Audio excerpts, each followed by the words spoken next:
Well, hello.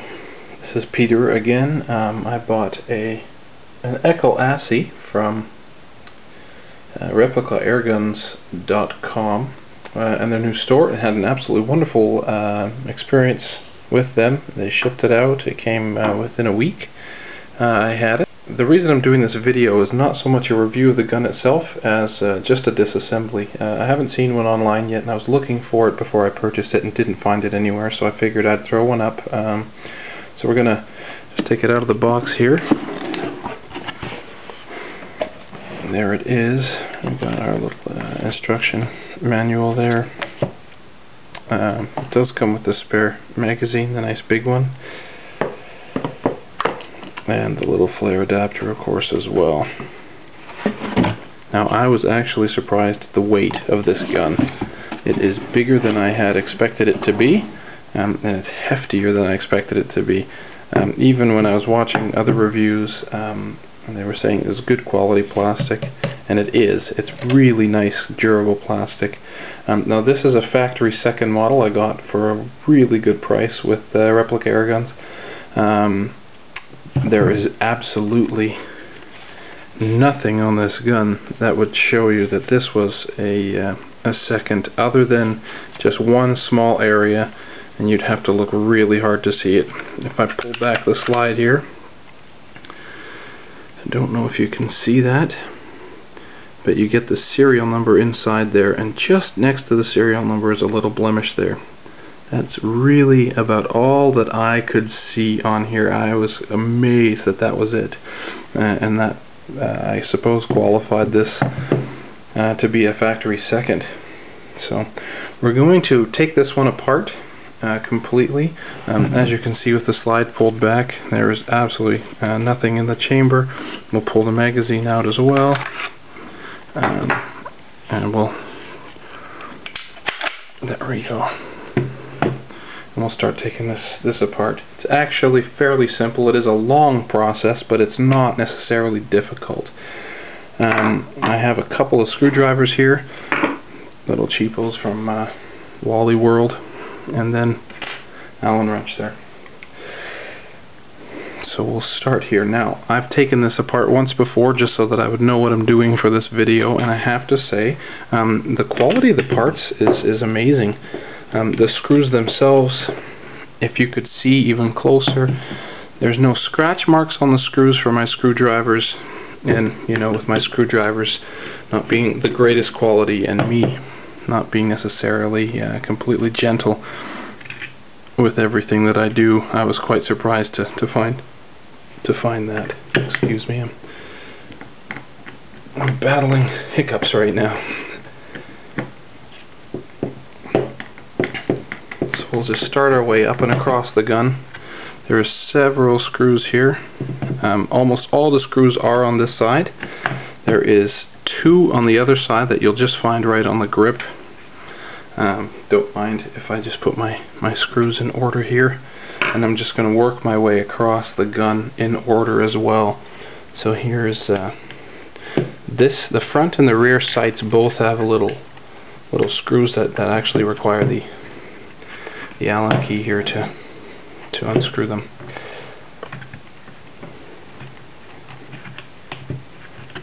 So there's a little nut that pops out of the back there. Just pull the Allen wrench out there, and we'll keep going on the screwdriver.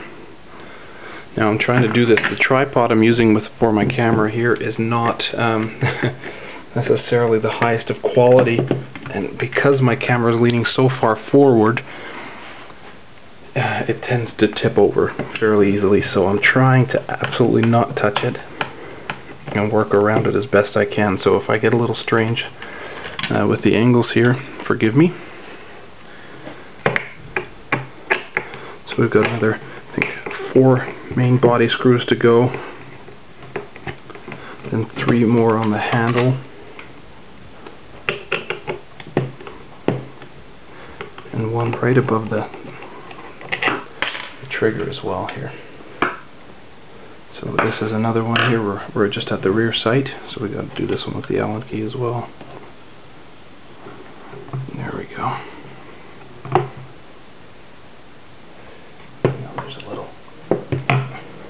pull the nut out from behind there.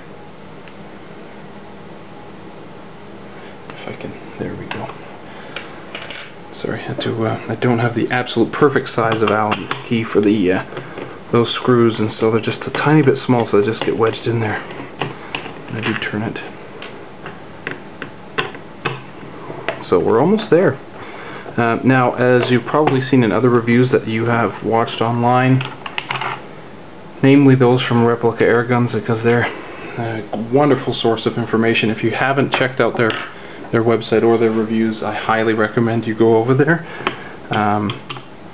The fellow, I believe it's Michael K, who does most of the reviews from there, is incredibly thorough, and so I do enjoy watching his reviews and really learning a lot about the product. So this is the final screw I'm going to take out, but right now we have to turn over the actual gun here, and we get the other two screws on the grip.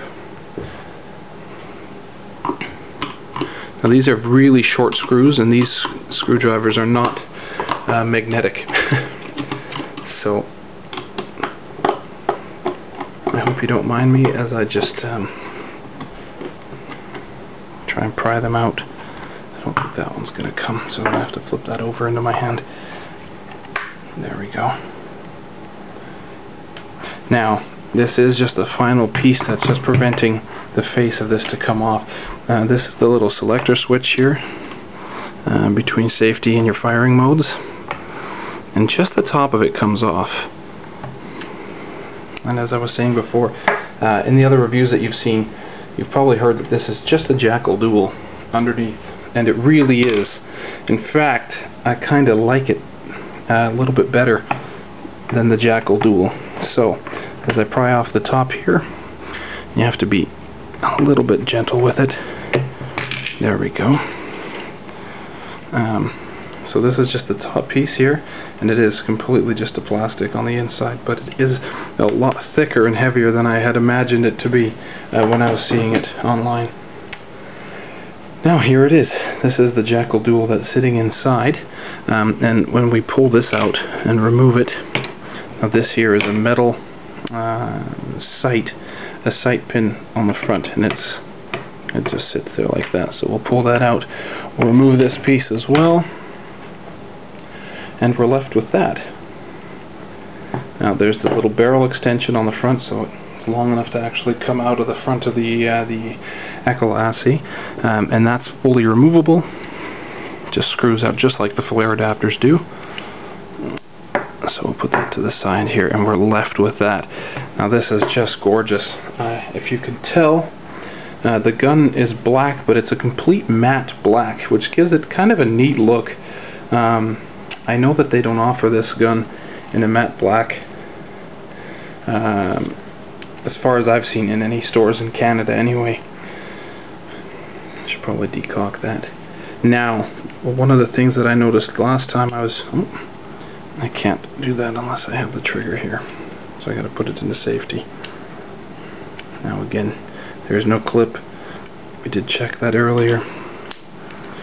One of the things I noticed last time is that this little spring here tends to just pop right out. It doesn't like to stay in place. It's not the end of the world if this pops out. It's actually fairly easy to get back in, so I'm just going to lay that there.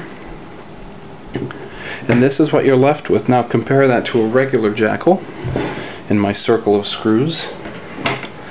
This is a regular Jackal. They are almost identical in every way other than the little add-ons that they had to put on. So just staring down. From the side, you could probably even take these grips off and throw them on there if you wanted to. It's got these holes for them.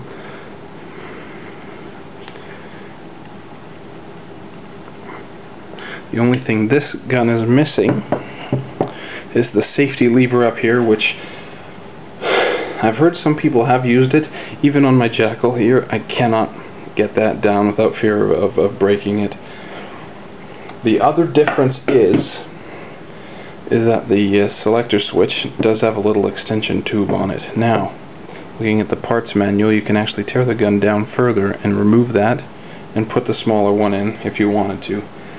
It's got the little side lever here, so you can pull the slide back when it's in its shell, and you can pull these screws out, and you're just left with two little screw holes on the slide itself there. It's still got the slide release, it's still got everything else, and I don't know why, but I quite like this matte black finish on it. It's got a couple of little scratches and dings here and there, but you know, what do you say, it's inside another gun. So now we'll reassemble it here so you guys can get a sense of what that's going to be like. Now the first thing we got to do, and I'll show you, is it's not as difficult as it seems, is this little spring here. So I don't know if you can see that in my fingers. This little loop here has got to go around that pin, and the flat edge sits here, and then the other edge wedges up into this little arm. So we'll set it down there and push this over. Nope. Of course, I tell you, it's not that. There we go. I was going to tell you it's not that difficult, and then all of a sudden it'll be difficult because I'm doing it on camera. But there you go. I don't know if you can see it right in there, but it just pops up right underneath that arm there. And from there we'll just start assembling the gun again. So we'll bring that side back, holding that spring in place with my one finger. Well, I'll reattach this barrel extension onto this model here and just lay it right into place. It fits quite nicely. There we go. I'm going to lay this pin in here, a little sight pin, because I know that I'll forget it. And we can start putting the other side in here.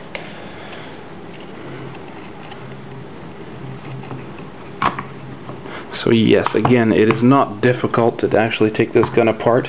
Time consuming, yes it is. I mean, I think this video's been going for over 10 minutes now, and you've been watching me struggle and work with this. So it's definitely not quick by any means, but it is completely 100% doable.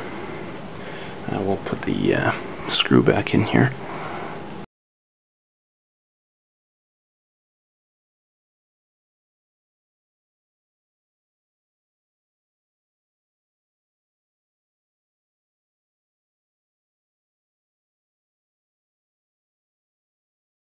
Now, I didn't field strip this gun from the inside. The reason I didn't do that is because there is enough other videos out there.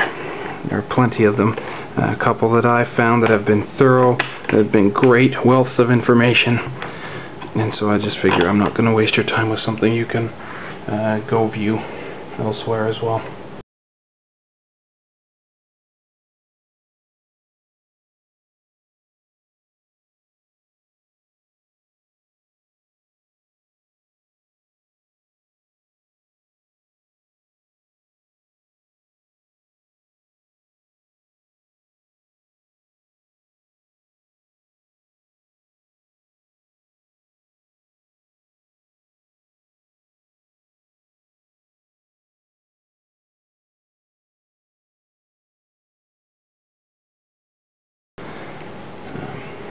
And just these last two on the foregrip here, and we're good to go. That was it. That was all there was to it. So this took me about 15 minutes in total.